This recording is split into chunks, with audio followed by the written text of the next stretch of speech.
আসসালামু আলাইকুম। ছুরি শুটকির ভীষণ মজার একটা রেসিপি করে দেখাবো।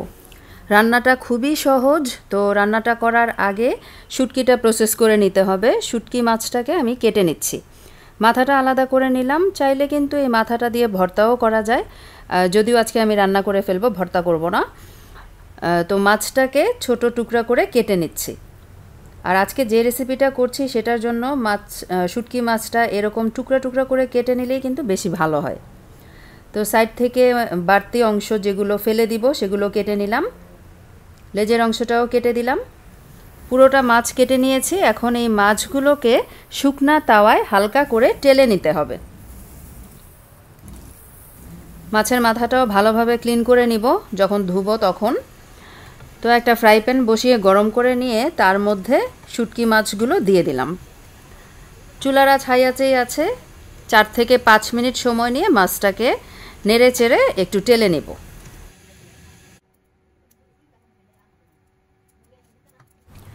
মাছটা টেলে নিলে যেটা হয়, শুটকির ফ্লেভারটা ভালো আসে। আর শুটকিটা রান্না হয়ে যাওয়ার পরে একদম ভেঙে গলেও যায় না, একটু শলা শলা থাকে।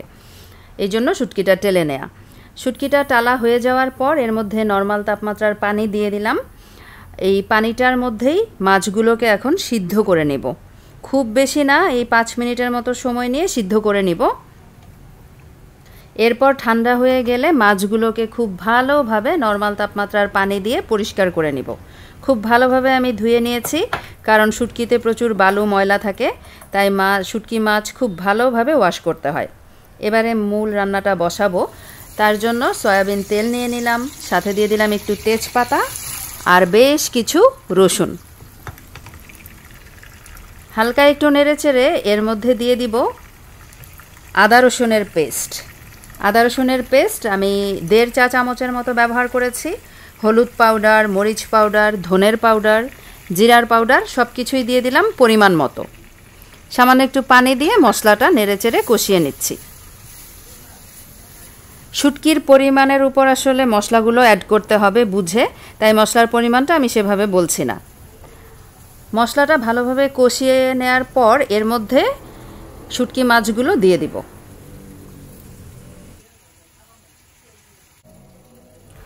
পরিমাণ মতো লবণ দিয়ে দিলাম।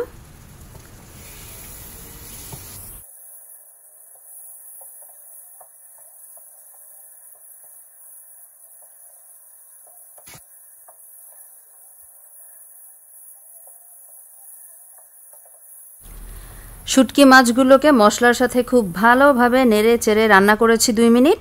এরপর আরও ভালোভাবে কষিয়ে নেওয়ার জন্য ঢেকে দিলাম কয়েক মিনিটের জন্য। 3-4 মিনিট পরে ঢাকনা তুলে আবারও ভালোভাবে নেড়ে দিচ্ছি।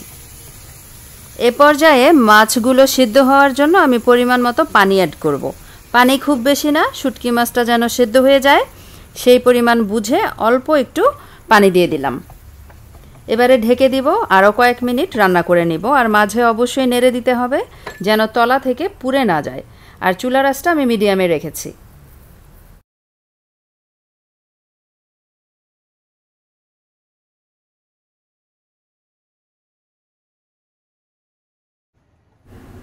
পাঁচ থেকে 6 মিনিট পরে পানিটা একদম টেনে এসেছে। এ পর্যায়ে চেক করতে হবে শুটকি মাছগুলো সিদ্ধ হয়েছে কিনা। মাছগুলো মোটামুটি সিদ্ধ হয়ে এসেছে। এখন এর মধ্যে দিয়ে দিব পেঁয়াজ। মোটা মোটা টুকরো করে কেটে রাখা পেঁয়াজ দিয়ে দিলাম। আর দিয়ে দিলাম বেশ কিছু কাঁচামরিচ। যেহেতু শুটকি একটু ঝাল ঝাল হলেই খেতে ভালো লাগে, তাই মরিচের পরিমাণটা বেশিই দিয়েছি। তবে যারা ঝাল খেতে পারেন না বা কম খেতে পছন্দ করেন, তারা নিজেদের স্বাদ অনুযায়ী মরিচের পরিমাণটাকে অ্যাড করে নেবেন। খুব ভালোভাবে নেড়ে আবারও ঢাকনা দিয়ে দিব। এই পর্যায়ে কোনো পানি অ্যাড করব না। ঢেকে কিছুক্ষণ রান্না করার পরেই দেখা যাবে পেঁয়াজ থেকেই কিছুটা পানি উঠবে।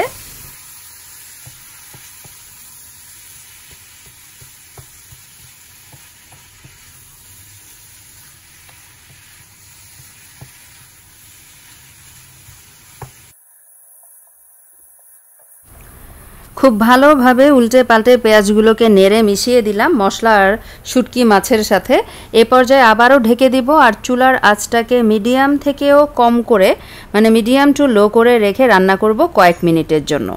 ফিরে এলাম কয়েক মিনিট পর। দেখতে পাচ্ছেন পেঁয়াজটা কিন্তু নরম হয়ে এসেছে আর কিছু পরিমাণ পানিও উঠেছে। এ পর্যায়ে আবারও খুব সুন্দরভাবে নেড়ে দিতে হবে। এখনও কিন্তু শুটকি মাছটা রান্না হয়নি, রান্না হতে আরও কিছুটা সময় লাগবে। খুব ভালোভাবে নাড়াচাড়া করে ঢাকা দিয়ে আবারও রান্না করব কয়েক মিনিট।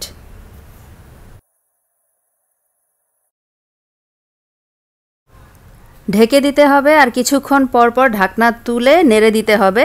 কোনো পানি অ্যাড করা যাবে না। পেঁয়াজ দেওয়ার পরে পেঁয়াজ থেকে যেই পানিটা উঠবে সেই পানিটা দিয়েই পুরো রান্নাটা কমপ্লিট করতে হবে। তো মোটামুটি সব কিছু সেদ্ধ হয়ে গেছে। এ পর্যায়ে দিয়ে দিব বেশ কিছু ধনেপাতা কুচি। ধনেপাতার ফ্লেভার শুটকিতে বেশ ভালো লাগে, তাই দিয়ে দিলাম বেশি করে। এবারে খুব সুন্দরভাবে নেড়ে চেড়ে নিচ্ছি যেন একটু শুকিয়ে তেলটা ভেসে ওঠে।